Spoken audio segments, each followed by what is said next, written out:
लहरा करके मोदी जी ने वीर गुलाब सिंह लोधी के प्रति ही सम्मान व्यक्त करने का काम किया था। उस समय एक झंडा फहराने के लिए गोली खानी पड़ती थी।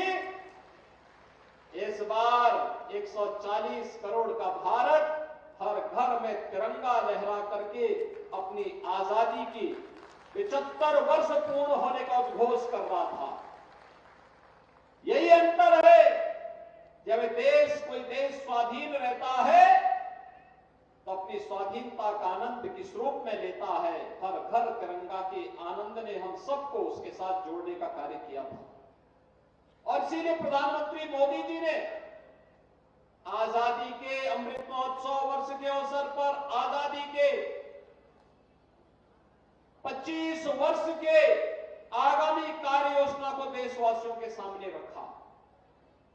यह देश जब अपनी आजादी के 75 वर्ष पूर्ण होने के उपरांत आगामी 100 वर्ष के लिए शताब्दी वर्ष महोत्सव के कार्यक्रम के साथ जुड़ेगा। कैसा भारत हमें चाहिए,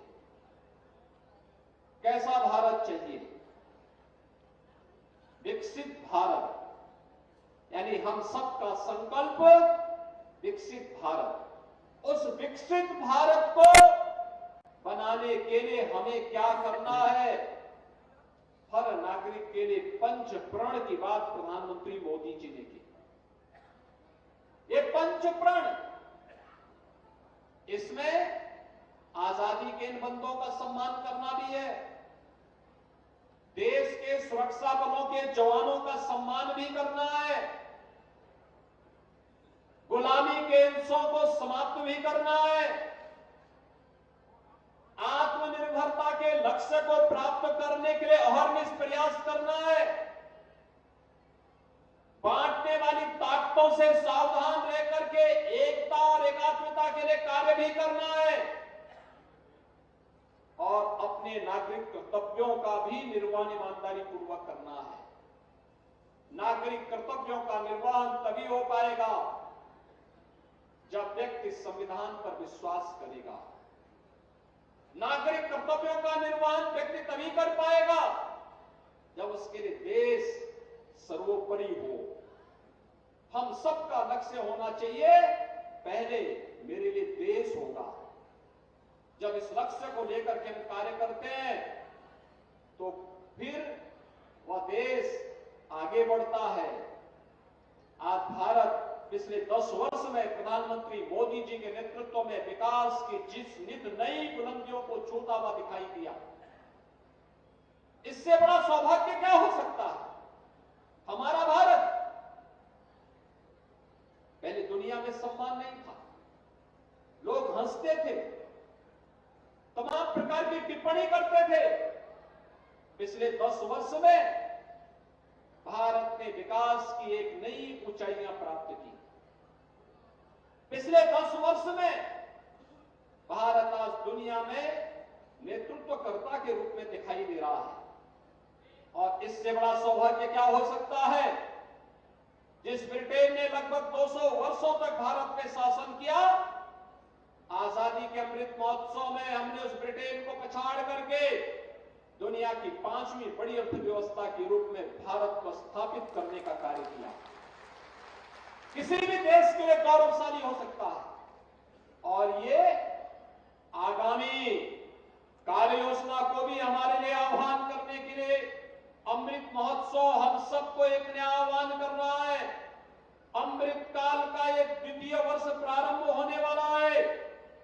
इन सभी वर्षों के अंदर हम सबको इस संकल्प के साथ आगे बढ़कर के काम करना है कि मोदी जी के नेतृत्व में भारत 5वीं बड़ी अर्थव्यवस्था बना और मोदी जी के तीसरे कार्यकाल में भारत को दुनिया की तीसरी बड़ी अर्थव्यवस्था बना करके विकसित भारत का संघनाद भी हम सब भारतवासियों को करना है।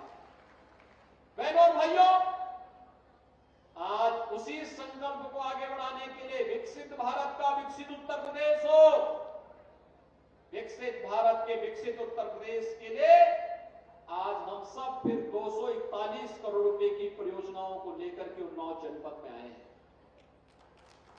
आप सोचिए, जब भी यहां पर हमारे सांसद जी, विधायकगण कार्यक्रम का आयोजन करते हैं, कुछ न कुछ विकास के कार्यों का लोकार्पण और शिलान्यास होता है। कोई सड़क की है, कहीं बिजली की है, कहीं स्वास्थ्य की है, कहीं शिक्षा और ITI का है, कोई बाढ़ अवरोधक कार्य करके अन्नदाता किसान को सुरक्षा प्रदान करने का है, कोई गरीब कल्याण की योजनाएं हैं। अलग अलग प्रकार की योजनाओं को लेकर के आज हम सब आपके बीच में यहां पर उपस्थित हुए हैं। बहनों और भाइयों, आपने पिछले 10 वर्ष में बदलते हुए भारत को देखा है। एक ऐसा भारत जो जाति, मत, मजहब के आधार पर किसी के साथ भेदभाव नहीं करता है। आपने इस बदलते हुए भारत को देखा। आज ही मैं प्रातःकाल एक कार्यक्रम में लखनऊ में था और लखनऊ में उन्नाव के प्राइवेट इंडस्ट्रियल पार्क का हमने वहीं पे कार्यक्रम का शुभारंभ किया, उसका इंसेंटिव वितरित किया। यानी यहां पे भी उद्योग लगेंगे। उद्योग के लिए एक नए पार्क को विकसित करने के लिए एक कार्यक्रम की घोषणा हम लोगों ने वहां पर अभी लखनऊ में इससे पहले के कार्यक्रम में की और कार्यक्रम के बाद फिर मैं आपके पास यहां पर आया हूं। बहुत MSME उद्यमी वहां आए हुए थे। उन कार्यक्रमों के माध्यम से हम लोगों ने आज एक नए भारत के अंदर हम देख रहे हैं, जहां सुरक्षा भी है, जहां समृद्धि भी है, जहां आजीविका भी है, आस्था को सम्मान भी है, जहां पर एक विकसित भारत की परिकल्पना को साकार करने के लिए प्रधानमंत्री मोदी जी से लेकर के गांव के प्रधान और गांव का पार्षद भी उस अभियान के साथ जुड़ करके आगे बढ़ करके काम कर रहा है। और आज उन्नाव तो वैसे भी बहुत उर्वरा भूमि रही है। यह साहित्यकारों की भूमि है, क्रांतिकारियों की भूमि भी है। अमर शहीद चंद्रशेखर आजाद इसी धरती से देश की आजादी का विपुल फूके थे।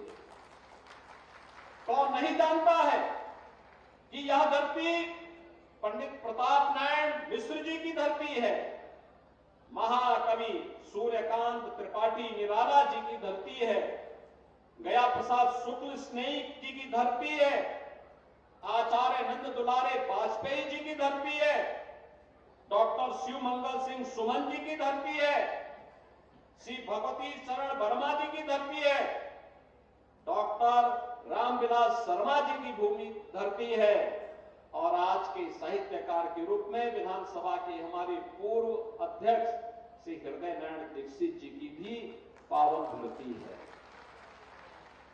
यानी क्रांति से लेकर के साहित्य की उपासना, राष्ट्र की उपासना से लेकर साहित्य की उपासना यहां की उर्वरता को बताता है, प्रदर्शित करता है। और आज इस धरती पर हम लोगों ने अमर शहीद गुलाब सिंह लोधी जी की भव्य प्रतिमा का लोकार्पण का कार्यक्रम भी संपन्न किया। ये जो प्रांगण है ना, इसी के बगल में उत्तर प्रदेश पुलिस का पुलिस ट्रेनिंग स्कूल है, वह भी शहीद गुलाब सिंह लोधी जी के नाम पर है। आप सोचिए, यही परिवर्तन होता है। स्वाधीन भारत का मतलब यही होता है। कभी पुलिस की गोली से गुलाब सिंह लोधी शहीद हुए थे और आज उत्तर प्रदेश पुलिस का ट्रेनिंग का जो बेहतरीन केंद्र है, वह नाम शहीद गुलाब सिंह लोधी के नाम पर वह ट्रेनिंग सेंटर चल रहा है। यानी उत्तर प्रदेश पुलिस जो प्रशिक्षण लेती है, उस प्रशिक्षण केंद्र का नाम भी शहीद गुलाब सिंह लोधी के नाम पर है। बहनों और भाइयों, विकास की गति निरंतर आगे बढ़ती रहे, चाहे वह देश के अंदर सुरक्षा का बेहतर वातावरण आप देख रहे होंगे, देश के अंदर इंफ्रास्ट्रक्चर का जो कार्य हो रहा है, 4 लेन 2 लेन, अब तो कोई गांव की सामान्य पगडंडी की बात नहीं करता। जो भी कहता साहब 2 लेन और 4 लेन की सड़क की बात करता है। और 2 लेन और 4 लेन की सड़क को हम लोग हर एक जगह कनेक्टिविटी के साथ जोड़ना चाहते हैं। अभी यहाँ पे आपके माननीय सांसद, लोकप्रिय सांसद साक्षी जी महाराज ने जो बात कही, जिस सड़क के बारे में कही, कोई सड़क छूटेगी नहीं। सभी सड़कों को हम 4 लेन और 2 लेन के साथ तो जोड़ने का काम कर रहे हैं, क्योंकि इंफ्रास्ट्रक्चर आज के लिए नहीं, भविष्य के लिए उस जनपद की, उन गांवों की, उन नगर निकायों की अर्थव्यवस्था की रीढ़ बनने वाली है। आज विकास तेजी के साथ आगे बढ़ रहा है। अभी आपने ग्राउंड ब्रेकिंग सेरेमनी देखा होगा। जिस उत्तर प्रदेश में कोई आना नहीं चाहता था, गत वर्ष 40 लाख करोड़ रुपए के निवेश प्रस्ताव प्राप्त हुए और एक वर्ष के अंदर ही 10.5 लाख करोड़ रुपए के निवेश के प्रस्ताव जमीनी धरातल पर उतरते हुए दिखाई दिए। यह भी दुनिया ने देखा है, क्योंकि ये नए भारत का नया उत्तर प्रदेश है। विकसित भारत हमारा होगा तब जब उत्तर प्रदेश होगा विकसित। उत्तर प्रदेश होगा विकसित तब जब उन्नाव जैसे जनपद भी विकास की प्रक्रिया के साथ तेजी के साथ आगे बढ़ेंगे और विकसित उत्तर प्रदेश के मार्ग में सहयोगी की भूमिका निभाएंगे। उन्नाव तब विकसित होगा जब चंद्रिका खेड़ा जैसा गांव भी विकास की प्रक्रिया के साथ जुड़ेगा। हर गांव, हर नगर निकाय आत्मनिर्भरता के लक्ष्य को प्राप्त करने के सामने अग्रसर हो। इतनी योजनाएं, आज गरीब को अन्न योजना का लाभ मिल रहा है। हर गरीब को फ्री में राशन की सुविधा, हर गरीब को 5 लाख रुपए की स्वास्थ्य बीमा का कवर, हर गरीब के पास अपना मकान हो, सिर ढकने के लिए छत हो, हर गरीब के पास अपना रोजगार हो। फैमिली आईडी कार्ड हम जारी करने जा रहे हैं बहुत शीघ्र। 15 करोड़ लोगों को हमने उसमें फीड कर दिया है। कुछ और उसमें एक्सरसाइज चल रही है। जिस दिन हम लागू करेंगे, उत्तर प्रदेश के हर परिवार के एक सदस्य को रोजगार के साथ जोड़ने के अलावा 100% सिचुएशन के लक्ष्य को भी प्राप्त करने के लिए हम लोगों ने बड़ी कार्य योजना को आगे बढ़ाया है। और इन्हीं सब कार्यों को डबल इंजन सरकार की ताकत है। आपने देखा होगा पिछले 7 वर्ष में 6 करोड़ लोग गरीबी रेखा से ऊपर उठे हैं, उनका जीवन स्तर बढ़ा है। यह परिवर्तन है। पहले लोग बाहर नहीं निकलते थे, गुंडे माफिया हावी होते थे। आज गुंडे माफिया गायब हो गए हैं। पहले विकास आता नहीं था, अब विकास भी आ रहा है और विरासत का भी सम्मान दिया जा रहा है। जैसे गुलाब सिंह लोधी जी की आज भव्य प्रतिमा और स्मारक का आज यहाँ पे लोकार्पण का कार्यक्रम संपन्न हुआ। सातन पासी के किले के भी पुनरुद्धार के लिए सरकार इसी प्रकार की बड़ी कार्य योजना को आगे बढ़ाने का कार्य कर रही है। बहनों और भाइयों, यह सरकार डबल इंजन की सरकार है और डबल इंजन की सरकार इसलिए है क्योंकि आपका आशीर्वाद प्राप्त हुआ है। आपका आशीर्वाद प्राप्त हुआ तो अयोध्या में रामलला का भव्य मंदिर का निर्माण किया। आप मुझे बताइए, क्या अयोध्या में रामलला का मंदिर कांग्रेस के लोग बना पाते? समाजवादी पार्टी के लोग बना पाते? जब उनसे न गरीब को राशन में दे सकते हैं, न गरीब को मकान दे सकते हैं, न स्वास्थ्य की सुविधाएं दे सकते हैं और न राम मंदिर निर्माण करके आपकी आस्था को सम्मान कर सकते हैं, तो फिर अपना वोट खराब करके क्यों उन लोगों को अपने ऊपर बोझा के रूप में स्वीकार करते हैं? और इसीलिए हम आपका आह्वान करने के लिए आए हैं। पूरे देश के अंदर एक ही आवाज आ रही है। पूरे देश के अंदर एक आवाज है और वह आवाज है 2024 में फिर एक बार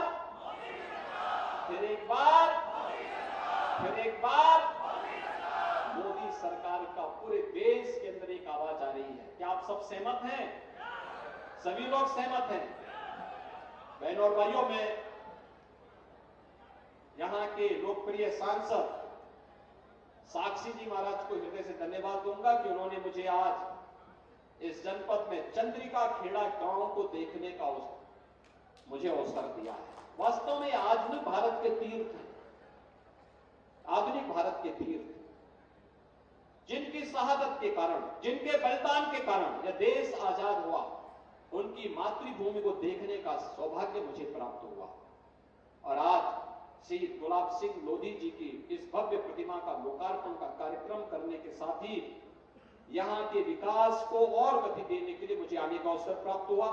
मैं इस अवसर पर आप सबका एक बार फिर से हृदय से अभिनंदन करता हूं। आपको होली की मंगलमय शुभकामनाएं देते हुए आप सबका आह्वान करूंगा कि जो कार्य करे बिना भेदभाव के शासन की योजना का लाभ दे, सुरक्षा की बेहतर सुविधा आपको उपलब्ध कराए, उन्हीं को सत्ता में आने का अधिकार होना चाहिए। और प्रधानमंत्री मोदी जी के नेतृत्व में इसी आह्वान के साथ आज पूरा देश फिर से इसी बात को का आह्वान कर रहा है कि 2024 में फिर एक बार मोदी सरकार आनी ही चाहिए। वही देश को फिर से देश की तीसरी बड़ी अर्थव्यवस्था के रूप में स्थापित करेंगे। इस विश्वास के साथ मैं एक बार फिर से शहीद गुलाब सिंह लोधी को उनकी पुण्य स्मृतियों के लिए नमन करते हुए विनम्र श्रद्धांजलि अर्पित